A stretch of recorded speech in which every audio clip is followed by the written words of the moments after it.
Newly released emails show the extent of meddling in school affairs by Marne Foster, president of the San Diego Unified School Board. Women in the Marine Corps, are they ready for combat? Michael Picker is confirmed as president of the CPUC, but concerns linger about his viability. And the Board of Supervisors wants nuclear waste from San Onofre sent somewhere else, and soon. I'm Amitha Sharma, and the KPBS Roundtable starts now.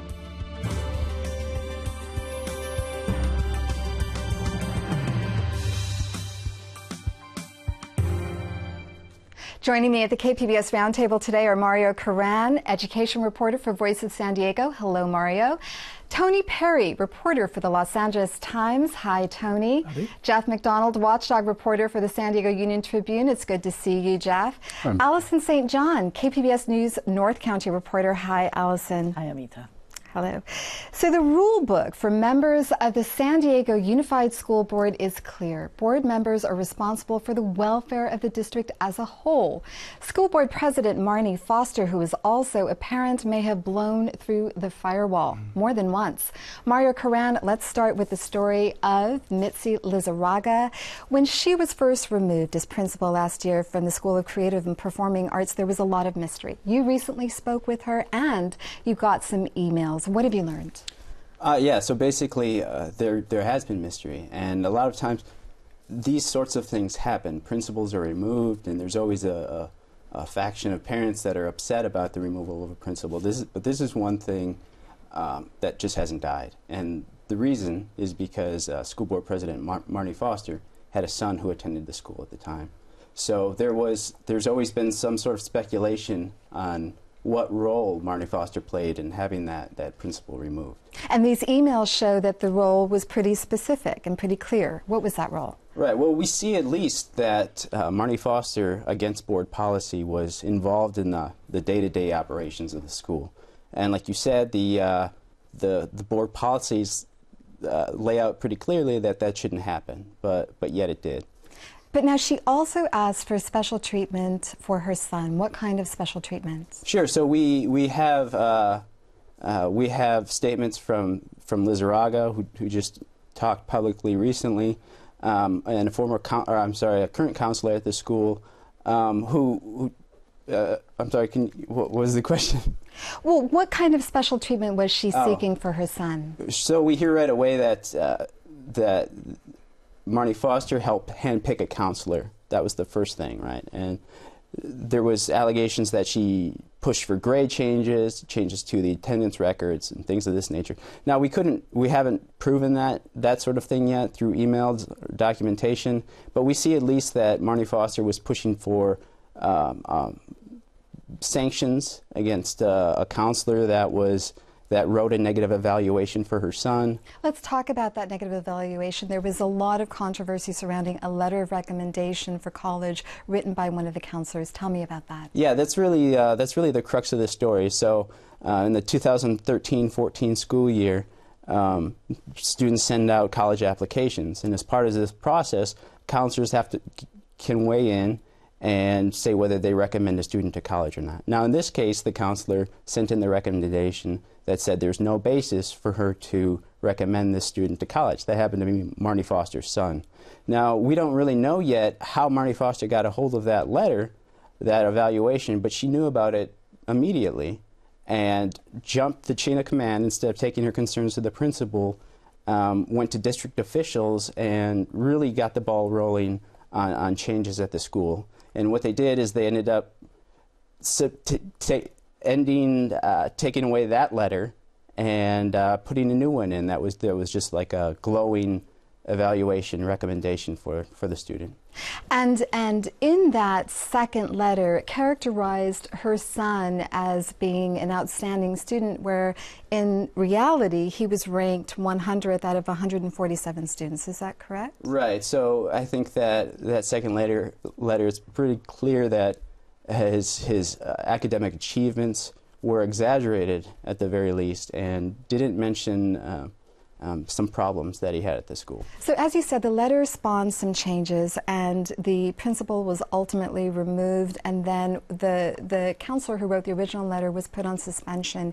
Cindy Martin, the superintendent at San Diego Unified, has not spoken about this, but she has released a statement saying that she is solely responsible for personnel decisions.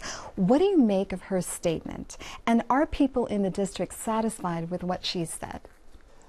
I don't think, this question is very awkward for them because they say they're hamstrung by personnel matters are confidential. So best case scenario, there was a good reason to remove that principal that had nothing to do with Marnie Foster not liking her.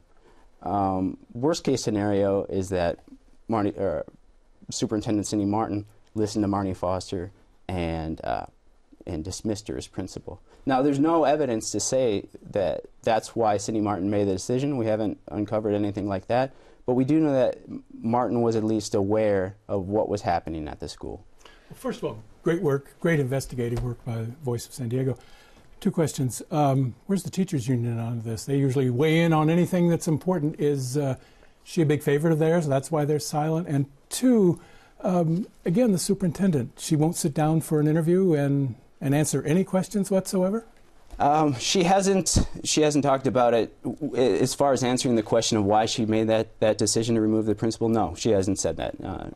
She hasn't said it to me, hasn't said it to any other outlet, again, citing confidentiality. Does the board have any sort of firewall between the school board members and dealing with individual principals? Or it does. It's whatever they want to do? At least there's a written policy on it that's pretty clear that shouldn't happen. So where's the board censuring their colleagues? Yeah, that's a good question. To this point, I haven't heard of any sanctions, even something as simple as a censure taking place. And that, I think... So how serious is this? I mean, it sort of reminds you of some of what we heard about in the South Bay at Sweetwater last year, where, some of the school board members actually ended up pleading guilty to felonies. Now, in this case, we've got a school board member who is confusing her role as a school board member and a doggedly loyal mom, and most of what she did appears to be in favor of her son. But there was some money involved, wasn't there, in this, too? Well, there was an attempt to get money. So another fascinating piece of this story is that negative evaluation letter then became the basis of a complaint that was filed asking for $250,000 to make up for the lost scholarship money that negative evaluation supposedly cost the boy. Who wrote that complaint? And that's a matter of dispute. All right, so it was submitted in her ex's name, Mr. John Marsh. So that's what the school district, I assume, thought that's who was submitting it. Recently, he's come forward and said that he didn't even write that letter. Did they get any money out of it? They didn't get any money. The claim was dismissed. Can you do that? Can you file claims if your kid doesn't get the grade in Algebra 3 or the recommendation that you want? Is that, darn, I should have done that some years ago.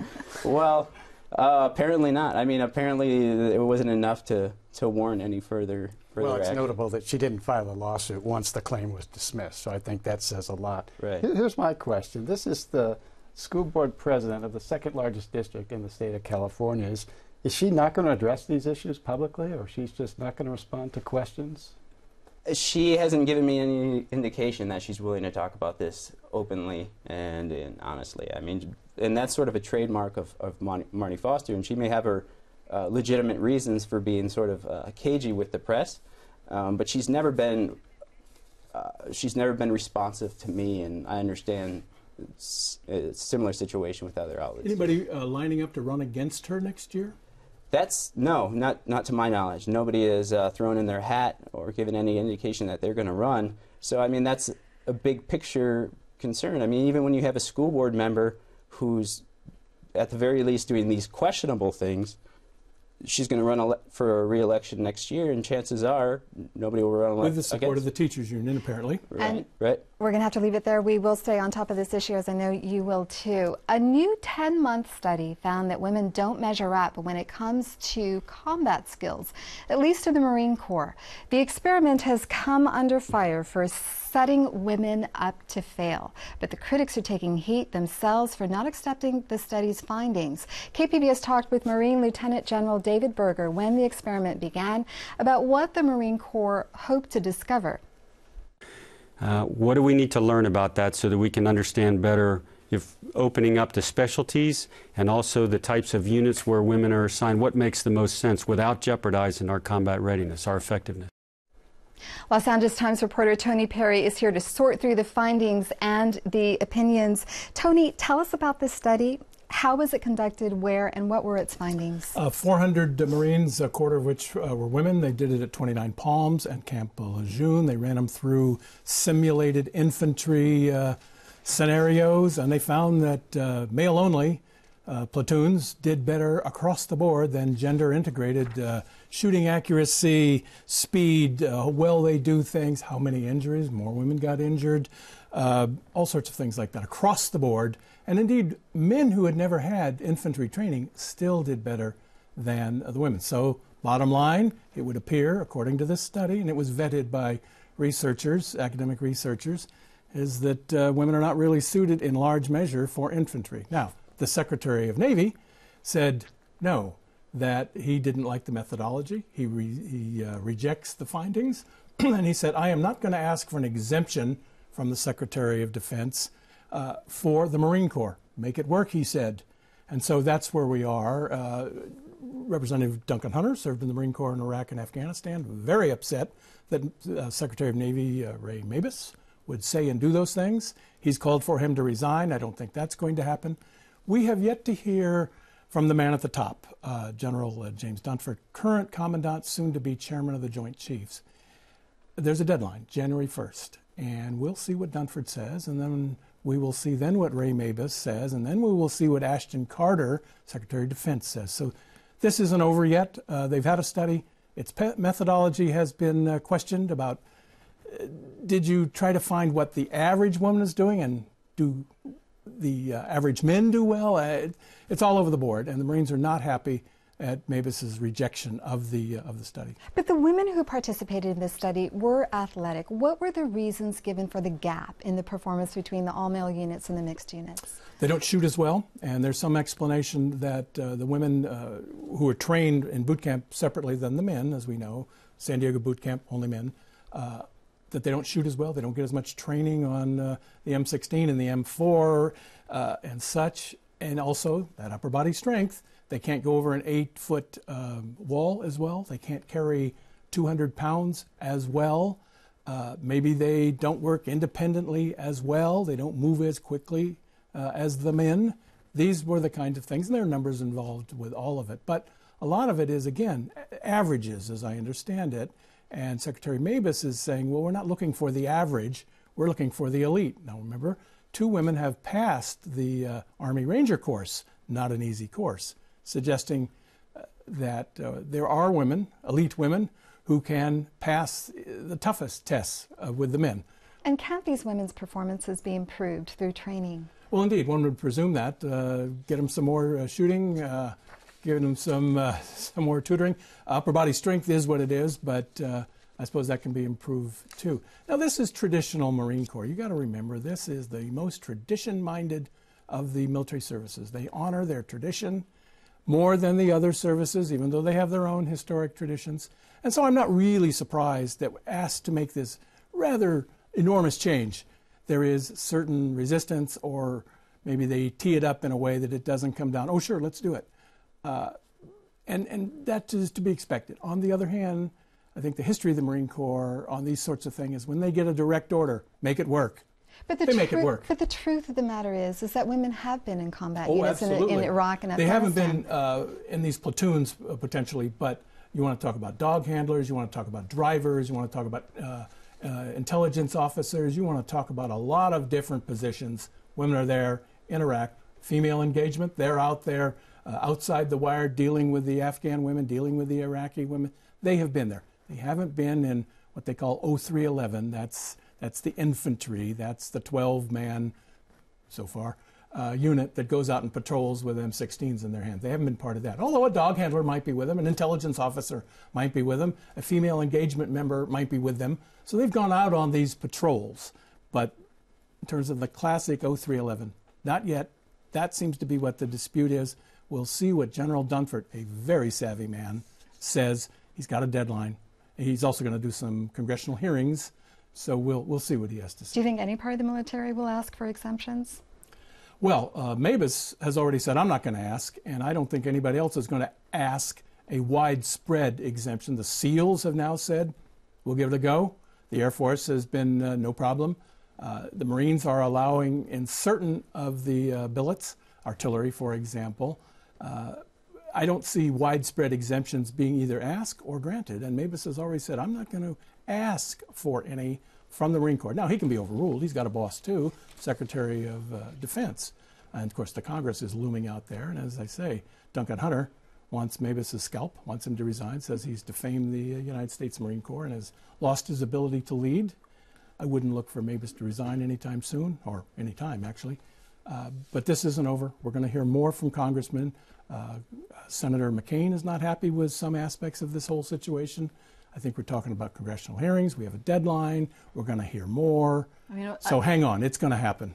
It seems like at least one of the things that Mavis said, sort of acknowledging that this study does show that you need to be more careful about how you select people to be a part of these combat activities. Now, the Marines would say that they did that, and that they didn't just pull women in and say, hey, be part of this study. But Mavis is saying not enough. Again, disputes over methodology are almost indecipherable, and you can't resolve them. I mean, it just seems to be trying to argue that women are the same as men as a futile endeavor. So the real goal here is to try to find where women can effectively contribute to combat. And two women, as we know, have passed the recent Army Ranger course. Not an easy course, although I've heard some explanation from Marines saying, well, that's not as hard as our course. And unfortunately, we're going to have to move on. Our next segment begs the question, what does it take to not get confirmed by the California Senate? We ask because this month, the state Senate confirmed Michael Pickert to head the California Public Utilities Commission. He's under investigation by a state political watchdog group. He's accused of not turning over documents in a state criminal probe, and there are questions about his own dealings with a utilities consultant. Union Tribune investigative reporter Jeff McDonald is here to shed some light on this murky subject. Jeff, Senators Marty Block and Ben Hueso, both San Diegans, were critical about how Pickert handled requests for documents. What has changed? Why did they confirm him? What has changed and why did they confirm him? They said they were satisfied by his answers before the Senate Rules Committee, which is the body that considers nominations from the governor. It's not clear. I watched that committee meeting, and he wasn't pressed on a number of issues that any reasonable person interested in getting to the bottom of this situation would have asked. Why do you think he wasn't pressed? I think they weren't willing to go to bat against him and the governor for other projects they have pending that they hope the governor signs. And no one will say that on the record, but what are those projects? Are they so big? Are they so much more important than what's happened at the PUC, what's happened at San Onofre, and what's happened at PG&E? Clearly, it depends who you ask. Apparently, they didn't want to challenge the governor on this issue, and they were willing to let this guy serve because he said all the right things. Now, he hasn't done a lot of the right things that consumer advocates would like to see done, including turning over thousands of pages of records that have been requested for months, even withholding them from assembly members, and the not responding to subpoenas issued by the state attorney general's office. So when I pressed the senators on them, and neither of them came to the phone after their vote to confirm this nominee, but they said in statements that they were satisfied with his performance before the Rules Committee, and they wanted to give him every opportunity to reform the organization, as he said. Now, he's only been president for 9 months now, and he's done some things like institute new training for his workforce and adopt a code of ethics for commissioners, things like that appear to be something of window dressing. But we'll see. Why did they do it? Well, now, there are these 4 bills that have passed the state legislature, and their purpose is to reform the PUC. What specifically do they call for? A couple of things that could make a measurable difference in the administration of the PUC. The first is an inspector general type position that is outside the commission. It would be overseen by the state audits office, and that would be a position that basically looks at regulatory decisions and makes recommendations for improvement the way the state auditor does right now. They don't have any enforcement teeth, so that's probably going to be signed. Another thing it bans is so-called ex parte communications, these private back channel emails, meetings that were so apparent in the San Onofre case. Weren't they already illegal? They're not illegal. They're actually permitted. The rule is you have to disclose them so everybody knows, hey, I got 3 hours with the commission president, and maybe you want to ask him what we talked about. Right. So they're allowed as long as you disclose them within 3 days. Now, the disclosure is not always adhered to. We know that Edison, the majority owner of the plant at San Onofre, had several key meetings with Mr. Picker's predecessor in Warsaw, Poland, at which time they apparently negotiated a settlement to the agreement, a settlement to the case of dividing up the costs of the plant closure. So that wasn't disclosed, and that's problematic because the utility did disclose it earlier this year. So it bans those, and it also requires commissioners to I lost my train of thought. Well, what's the bottom line? Is this a money thing? I mean, is this that the PUC really hasn't been on the ball in guarding my pocketbook? I mean, I pay that SDG&E bill, I grit my teeth. Is that it, that they've been... Okay, Jeff, you've got 10 seconds to answer that question. We've got to move on. I think it's clear they're not strongly regulating the utilities, so I'll leave it at that. Okay, we're going to close it there. A central question that hovers over nuclear power plants is where to put all the radioactive waste. The issue has gained more urgency locally now that San Onofre Nuclear Generating Station has shut down. This week, the San Diego County Board of Supervisors weighed in. KPBS North County Bureau Chief Allison St. John is here to tell us what they want from the federal government. Allison, the supervisors agreed to write a letter to the U.S. Energy Secretary. What will the letter say? Basically, they're going to say, take this stuff away, remove it from our coastline. It's too dangerous to be kept here. The actual likelihood of there being any effect is minimal, because I think the Department of Energy also feels exactly the same way. They would like to see it moved, but Congress has not agreed on a location.